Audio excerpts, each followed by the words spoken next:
છું. તો વિદ્યાર્થી મિત્રો, આજના વિડીયોમાં હું તમને લોકોને ધોરણ 12 માનું તમારા લોકોને ઇકોનોમિક્સનો આઈએમપી આપવા જઈ રહ્યો છું. ઘણા બધા સ્ટુડન્ટનો કોમેન્ટ આવી રહ્યો હતો કે સર પ્લીઝ ધોરણ 12 માના ઇકોનોમિક્સ માટે આઈએમપી લાવો. તો આપણે દરેક સબ્જેક્ટના ધોરણ 12 માના કોમર્સ વિષયના લાવવાના છીએ.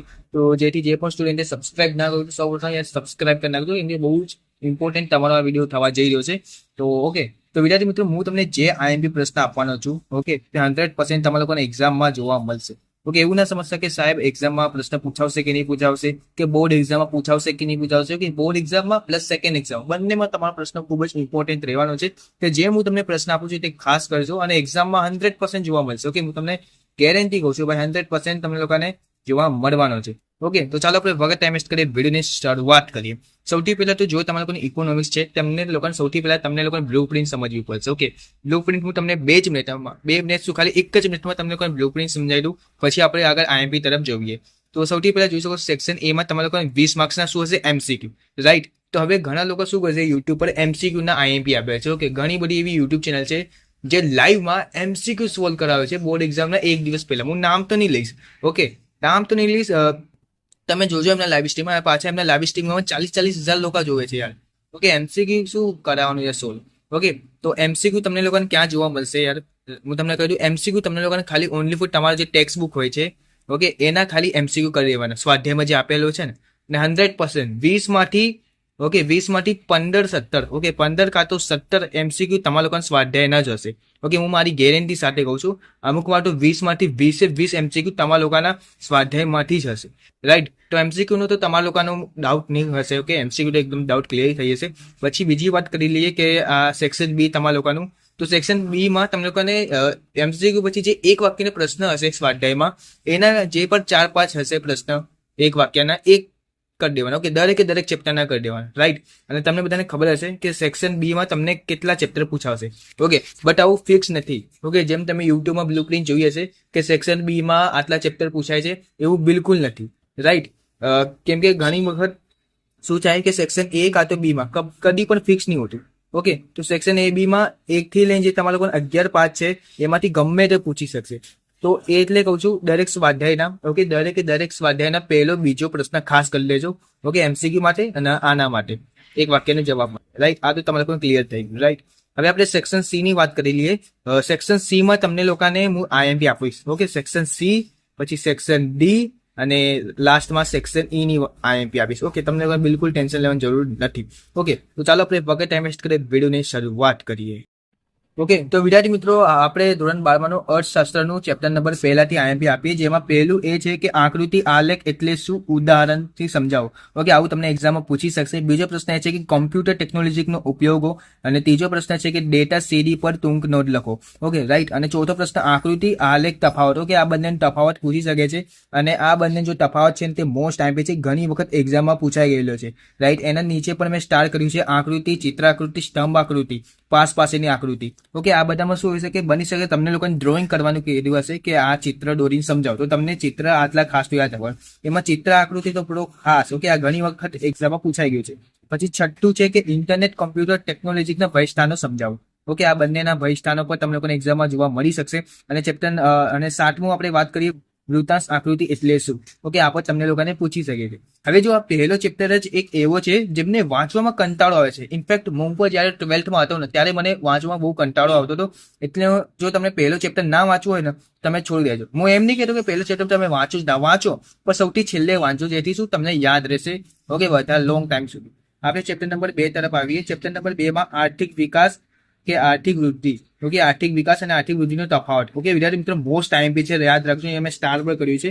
આ પ્રશ્ન વારે ઘડી બોર્ડ એક્ઝામમાં પૂછાય છે. ઇનફેક્ટ હું પણ જ્યારે બોર્ડ એક્ઝામ આપ્યો હતો ત્યારે આ પ્રશ્ન હતો. ઓકે, તો સેકન્ડ એક્ઝામમાં તો કરજો. ઓકે, સેકન્ડ એક્ઝામ આવે છે, તો સેકન્ડ એક્ઝામમાં પણ તમને લોકોને પૂછી શકે છે. ઓકે, પછી આપણે બીજો પ્રશ્ન જોઈએ કે નિર્દેશક. ઓકે, નિર્દેશકો હોય છે તમારા લોકોના, તેમાં 1 થી લઈને 2. ઓકે, 1 અને 2. ઓકે, રાષ્ટ્રીય આવક અને માથાદીઠ આવક, એ બંને નિર્દેશકો તમને કરવાના છે. પછી આપણે ત્રીજો પ્રશ્ન જોઈએ, મોસ્ટ ટાઈમિંગ પ્રશ્ન છે કે PQLI ની 3 ઘટકો સમજાવો. પછી ચોથું જોઈએ HDI નો મુખ્ય 3 ઘટકો. ઓકે, એટલે તેનો પર જે 3 ઘટક છે તે સમજાવવાનું છે. પછી 5મું જોઈએ HDI નો આંકડામાં. ઓકે, ભારતના આંકડા ખાસ યાદ રાખજો. પછી આપણે ઉપરની તરફ જોઈએ 6થું કે HDI નું મહત્વ. ઓકે, તો આ પર તમારા લોકોને મોસ્ટ આઈએમપી છે. 7મું છે કે PQLI ની મર્યાદા. ઓકે, હવે આપણે ચેપ્ટર નંબર 3 જોઈએ. જો મેં ચેપ્ટર નંબર 3 માં આખો સ્ટાર કર્યો છે. તમે કહેશો કે સ્ટાર કેમ કર્યો? વિદ્યાર્થી મિત્રો, આ ચેપ્ટર એટલું ઇઝી છે, પ્લસ આટલો નાનો છે ને, તમને આમ આઈએમપી જેવું કશું લાગશે જ નહીં. ખરેખર બહુ નાનો છે ને બહુ મસ્ત ચેપ્ટર છે. જો તમે સમજ્યો હશે ને, તો તમે લોકો વાંચીને મસ્ત રીતે સમજ્યા છો ને, તમે વિચારશો કે સર આમાં તો કંઈ યાદ કરવા જેવું સહજ નહીં. ઓકે, છતાં મેં આમાં 3 મેં આઈએમપી પ્રશ્ન આપ્યા છે. તમે જોઈ શકો છો કે સાચા પ્રથાની મર્યાદાઓ, બીજો નાણાંના કાર્યો અને ત્રીજો ફુગાના કારણો. ઓકે, આ જેટલા બી પ્રશ્ન છે ને એ દરેકનું વ્યાખ્યા જરૂર યાદ કરજો. જેમ કે ફુગાવાનો અર્થ શું થાય. ઓકે, આ બધું જે નાની નાની વસ્તુ છે ને તે ખાસ યાદ રાખજો. અને નાની નાની વસ્તુ છે તમારા લોકોના સ્વાધ્યાયના પહેલો અને બીજો પ્રશ્નમાં આવી ગયો છે, એમસીક્યુ પછી એક વાક્યનો જવાબ, રાઈટ? તો એ તો તમે ખાસ કરજો. કે એટલે કહું છું, જે નાનું નાનું વસ્તુ છે તો તમે કરજો. પછી આપણે ચેપ્ટર નંબર 4 ની વાત કરીએ, જેમાં પહેલો છે કે બેંકનો અર્થ અને ઉદ્ભવ. ઓકે, એમાં શું કે 2 કે 3 માર્ક્સનો અહીંયા 2, 3 અને એમ લખ્યું છે. એમ એટલે માર્ક્સ અને 2, 3 એટલે 2, 3 માર્ક્સમાં પૂછતા હોય છે. ઓકે, એટલે મેં અહીંયા 2, 3 કરીને લખ્યું છે. પછી બીજું છે વેપારી બેંકનો કાર્ય. ઓકે, તો આ પર તમને લોકોને પૂછી શકશે. ત્રીજું આરબીઆઈ નો આંકડા, આરબીઆઈ ના નાણાકીય કાર્ય. ઓકે, આ તમને લોકોને પૂછી શકે. ચોથું છે કે પ્રમાણિકતાનો સાધન. ઓકે, તો આ પર તમને લોકોને પૂછી શકશે. હવે આપણે પાછળની તરફ જોઈએ, ચેપ્ટર નંબર 5 ગરીબી. વિદ્યાર્થી મિત્રો, આ ચેપ્ટર બહુ ઇઝી છે, તો પણ ખબર નહીં કેમ ઘણા બધા સ્ટુડન્ટને હાર્ડ લાગે છે. બરોબર, બહુ ઇઝી ચેપ્ટર છે. આ ચેપ્ટરમાં તમે ગપ્પા મારીને 80 માર્ક્સ લાવ્યા છે ઇકોમાં. ઓકે, ખરેખર. પછી ચેપ્ટર નંબર 5 પહેલો પ્રશ્ન મોસ્ટ ટાઈમ પ્રશ્ન છે કે ગરીબીનો અર્થ અને તેના 2 સ્વરૂપો સમજાવો. Okay, basic. ઓકે, સ્વરૂપો સમજાવવાનું છે. પછી આપણે બીજું જોઈએ કે નિરપેક્ષ ગરીબી રેખા. ઓકે, પછી ત્રીજું જોઈએ ગરીબીના નિર્દેશકો. 1 થી લઈને જે ગરીબીના જે 10 કે 11 જે પણ નિર્દેશકો છે, તેમાંથી ખાલી પહેલાથી લઈને જે છઠ્ઠું છે તે મોસ્ટ આઈએમપી છે. તો એ 1 થી લઈને છ તો તમે કરજો, ભલે પાછળનું ના કરતા, બટ 1 થી લઈને છ તો કરજો, કેમ કે તમારા એક્ઝામમાં પૂછી શકશે.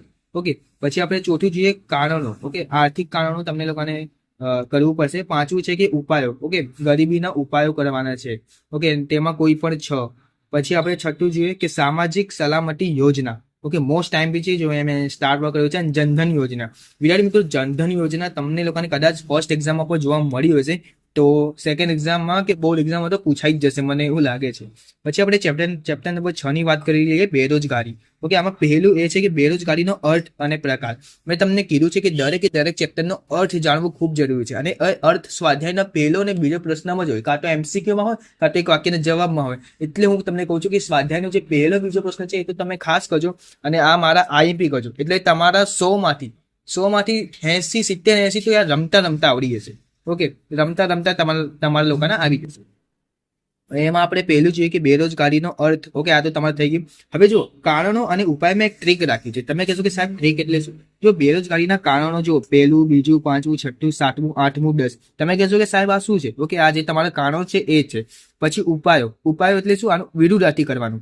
કે ધારો કે તમને લોકોને બેરોજગારીનો કોઈ કારણ પૂછ્યો છે, તો એનું ઉપાયોનું વિરુદ્ધાર્થી. ઓકે, એટલે ઉપાયોનું કારણમાં નાખવાનું, કારણનું ઉપાયમાં નાખી દેવાનું. ઓકે, જવાબ તમને આવી રીતના લખવાનું. ઓકે, જો કારણ પૂછ્યું હોય અને કારણનો ઉપાય જો પૂછ્યો હોય તો આનો જવાબ તમને લખવાનો છે, રાઈટ? અને જો ઉપાય પૂછ્યો હોય, ઓકે, તો આનો જવાબ તમને ઉપાયમાં લખવાનો છે. ઓકે, તમે લોકો સમજી ગયા છો. ના સમજ્યો તો એક હજી વાર સ્કીપ કરીને સમજી લેજો. પછી યોજનાઓ જોઈ શકો છો. મનરેગા યોજના તમને લોકોને એક્ઝામ પૂછી શકશે. આમ તો નરેગા નામ છે, બટ આના મનરેગા જ કહેવાય છે. એ ચેપ્ટર નંબર 7 ની વાત કરીએ, વસ્તી વધારાના કારણો આંકડામાં યાદ રાખવાના છે અને ઉપાયો. બસ આટલું જ કરવા છે, બીજું કશું નહીં. અને ત્રીજો પ્રશ્ન તો ખાસ યાદ મેં સ્ટાર પર કર્યો છે, ઊંચા જન્મદરના કારણો. આ ઘણી વખત એક્ઝામમાં પૂછાઈ ગયેલો છે, તો આ પ્રશ્ન તો ખાસ કરજો. પછી આપણે ચેપ્ટર નંબર 8 તરફ જોઈએ. તેમાં ખેત ઉત્પાદકના નીચી હોવાના કારણો અને ઉપાયો, આ બંને કરવા છે. બીજો પ્રશ્ન મોસ્ટ આઈએમપી છે, હરિયાણી ક્રાંતિ. ઘણી વખત એક્ઝામમાં પૂછાઈ ગયું છે. ઓકે, આ તો તમે ખાસ કરવાનો છે. પછી ચેપ્ટર નંબર 9 જોઈએ, જેમાં પહેલું છે કે વિદેશ વેપારના માટેના કારણો.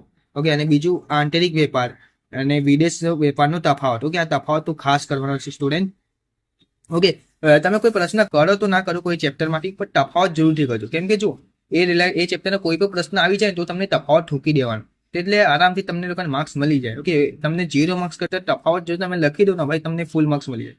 ફૂલ તો ના કહી શકું, બટ 1-2 માર્ક્સ તો મળી જ જશે તમને લોકોને. હવે ત્રીજો પ્રશ્ન જોઈએ કે લેણદારની તુલા અને પ્રકારો.